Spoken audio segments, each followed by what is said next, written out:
नमस्ते दोस्तों, मैं विजय ठक्कर और आप लोगों का सबका स्वागत है हमारे एक नए स्टॉक्स फॉर द वीक के वीडियो में। अभी आज के वीडियो में हम लोग मार्केट के बारे में बात करने वाले हैं, कुछ सेक्टर्स के बारे में बात करने वाले हैं जहां पे हमें स्पेसिफिकली ध्यान देना चाहिए। और वीडियो के एंड में मैं आप लोगों के साथ ऐसे कुछ स्टॉक शेयर करने वाला हूं जो अभी वाले मार्केट फॉल में हमारे ध्यान में ज़रूर होने चाहिए, क्योंकि मार्केट जब भी गिरता है ना तो हमें एक अपॉर्चुनिटी भी मिलती है। सिर्फ मार्केट गिरता है तो ख़राब नहीं होता है, कभी कभी हमारे लिए अच्छा भी होता है। तो अभी ये वीडियो शुरू करने से पहले मैं आप लोगों को बता दूं कि लास्ट वीक हमारे साथ मार्केट में क्या क्या चीज़ें हुई और मार्केट की जो डायनामिक्स है अभी वो क्या बदले हैं। तो देखो, सबसे पहले तो सेबी का एक स्टेटमेंट आया था जिसमें उन्होंने ये बोला था, सेबी के चेयरमैन ने, कि भाई स्मॉल कैप, मिड कैप और एसएमई स्टॉक्स में बहुत ही ज़्यादा एक बबल बनने की कोशिश हो रही है। तो म्यूचुअल फंड्स को बोला था कि भाई आप अपना स्ट्रेस टेस्ट कर लो। उसके कारण हमारे मार्केट में थोड़ा सा पैनिक आया और वैसे लास्ट वीक में बहुत सारी चीज़ें आई, बहुत सारी चीज़ें मिक्सअप हो गई जो हमारे मार्केट को लेकर। देखो, मार्केट को है ना कुछ भी चलेगा, बट जो न्यूज़ ऐसे अचानक से आ जाती है ना, मार्केट को अनसर्टेनिटी नहीं चलती है तो वहाँ पे मार्केट थोड़ा बहुत गिरता है। अभी स्ट्रेस टेस्ट का मतलब क्या होता है? ये बेसिकली यूएस का कॉन्सेप्ट है जो हम लोग यूज़ करते हैं। मतलब अथॉरिटी म्यूचुअल फंड वाले को बोलती है कि देखो, अभी इतने टाइम से, अभी मैं आप लोगों को बता देता हूँ, अगर आप यहाँ पे ध्यान से देखोगे, ये जो आप मिड कैप इंडेक्स देख रहे हो ना, लास्ट ये ईयरली चार्ट है, मैं आप लोगों को समझाने के लिए बता रहा हूँ। लास्ट ईयर में मिड कैप इंडेक्स ने 46% रिटर्न दिया। और अगर मैं लास्ट ईयर से लेके अभी तक के टॉप की बात करूँ तो आप यहाँ पे देख सकते हो ऑलमोस्ट 70% मिड कैप इंडेक्स चला था और अभी 60% ऊपर है। और अगर हम लोग स्मॉल कैप इंडेक्स की बात करें तो आप यहाँ पे देख सकते हो, लास्ट ईयर ये स्मॉल कैप इंडेक्स ने 74% रिटर्न दिया, ऑलमोस्ट 90% ऊपर गया था और अभी के हिसाब से वो 70% ऊपर है। तो जब मार्केट इतना ऊपर चलता है ना तो मार्केट तो अच्छा है, देखो मार्केट में कोई प्रॉब्लम नहीं होती है। बट क्या होता है ना, जनरली जो लोग होते हैं वो क्या करते हैं, पास्ट एक साल के परफॉर्मेंस को देख के कंटिन्यूसली ऐसा अज्यूम करते हैं कि भाई आने वाले टाइम में भी यही परफॉर्मेंस आ सकता है।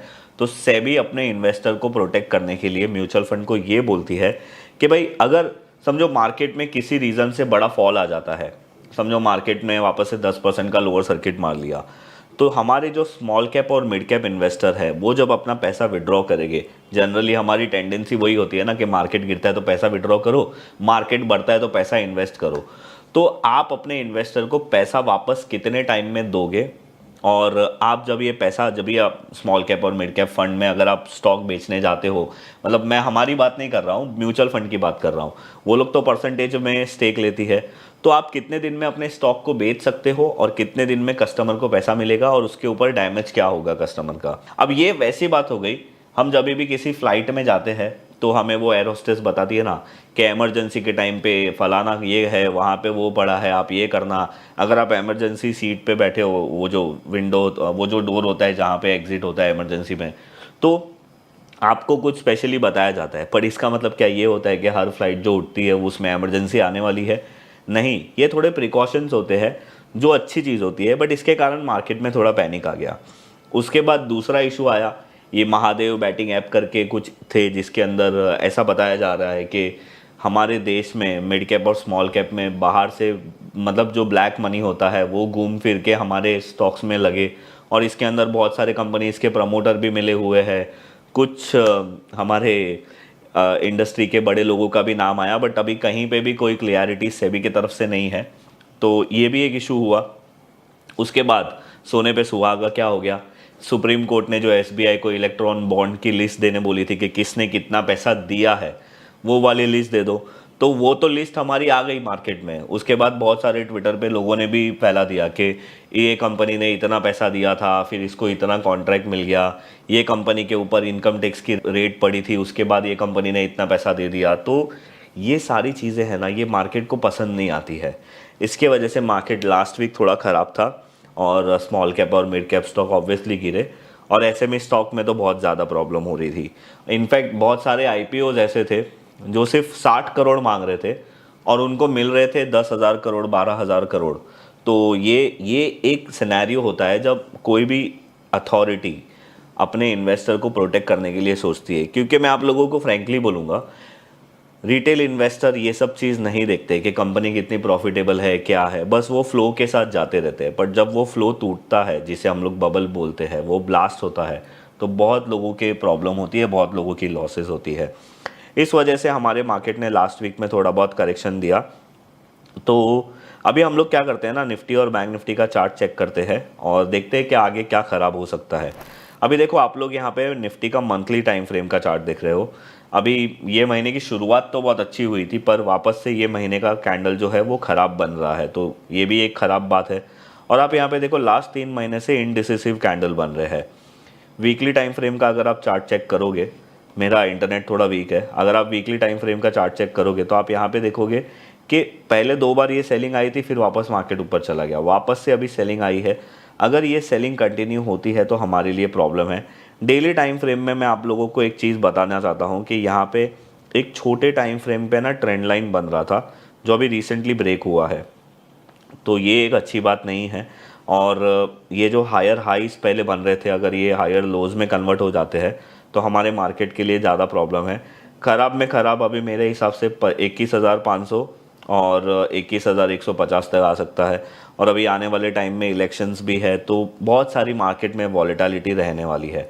अगर हम लोग बैंक निफ्टी का मंथली टाइम फ्रेम का चार्ट चेक करें तो आप यहाँ पे देख सकते हो कि बैंक निफ्टी ने तो मतलब निफ्टी ने तो बहुत बार अपने ऑल टाइम हाई को ब्रेक किया। बैंक निफ्टी ने तो 4 महीने से, अगर हम बात करें, 4 महीने पहले ऑल टाइम हाई मारा था, उसके बाद 3 महीने से ऑल टाइम हाई को भी ब्रेक नहीं कर पा रहा है, तो ये भी ख़राब चीज़ है।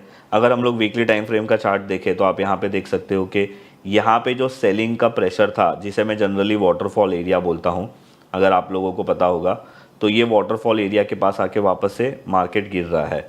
तो ये जो ट्रेंड होता है ना, अगर वो ट्रेंड डिस्टर्ब हो जाता है, अगर आप इसका डेली टाइम फ्रेम का चार्ट देखो तो मार्केट देखो यहाँ पे गैप एरिया को फिल करके वापस से यहाँ पे आ रहा है। अभी फ़िलहाल जहाँ पे है वो एक सपोर्ट है, पर क्या सपोर्ट के पास आना इसका मतलब बाय करना होता है, ऐसा नहीं है, वहाँ से रिजेक्शन भी आना चाहिए। तो जैसे अगर ये डोजी कैंडल का हाई ब्रेक होता है मंडे या अगले वीक में, तो हम लोग ऐसा मान सकते हैं कि और मार्केट ऊपर जा सकता है। वैसे ये लो ब्रेक होगा तो हम लोग 45,600 और 44,400 भी मार्केट में देख सकते हैं। तो मार्केट को लेकर मैं थोड़ा अभी कंसर्न हूँ, और फ्रैंकली मैं बताऊँ ना तो मुझे थोड़ा सा अभी कॉशियस रहने का ये करता है कि भाई सबसे पहला और इम्पॉर्टेंट चीज़, आप अपनी लीवरेज वाली पोजीशन को कम कर दो। दूसरा और इम्पॉर्टेंट चीज़, आपने अगर मेरे वीडियो देख के भी कोई भी स्टॉक लिए हो, जो भी आपने किया हो, जहाँ पे भी अपना स्टॉप लॉस हिट होता है, प्लीज़ निकल जाओ। बिकॉज कभी कभी क्या होता है ना, हमारा 50,000 का लॉस हो रहा है और हम ऐसा सोचते हैं कि अरे मार्केट थोड़ा सा कवर करेगा तो मैं एग्जिट कर लूँगा। वो 50,000 का लॉस 1 लाख का, 2 लाख का, 3 लाख का भी हो सकता है। और दूसरा क्या होगा कि वो नीचे आएगा, फिर वापस आपका लॉस में ही कटने वाला है, पर आप जो नीचे जो दूसरे स्टॉक खरीदने की अपॉर्चुनिटी है ना, वो भी मिस कर दोगे। तो ये चीज़ आप ज़रूर ध्यान में देना और ऐसी गलती मत करना। और इतना जो मिड कैप और स्मॉल कैप इंडेक्स चले हैं ना, थोड़ा सा करेक्शन, या तो टाइम करेक्शन आएगा या तो प्राइस करेक्शन आएगा, पर होगा ज़रूर, ठीक है। अब मिड कैप और स्मॉल कैप इंडेक्स से मुझे ये चीज़ याद आ रही है कि कल हमारे यूट्यूब चैनल पे एक हमने पॉडकास्ट लाइव किया है, जो है हमारा मिस्टर संदीप राव जी के साथ। और वो पॉडकास्ट के अंदर उन्होंने एक ऑप्शन की ट्रेडिंग स्ट्रैटेजी बताई है जो मिड कैप इंडेक्स में होती है।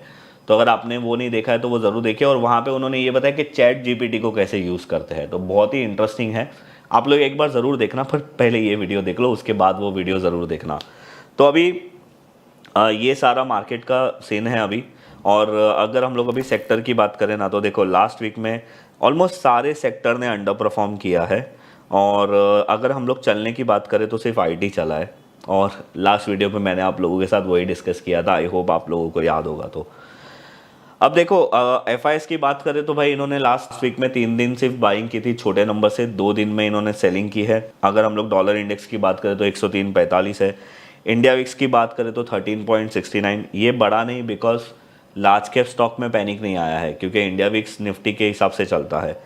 क्रूड ऑयल की अगर हम लोग बात करें तो 81 के आसपास है। यूएसडी 82, 86। यूएसडी तो ज़्यादा वैसा कुछ बढ़ेगा भी नहीं इलेक्शन की वजह से। तो ये सारे नंबर भी ठीक ही है, कोई ऐसा प्रॉब्लम नहीं है, बट एफआईएस की सेलिंग रुक नहीं रही है।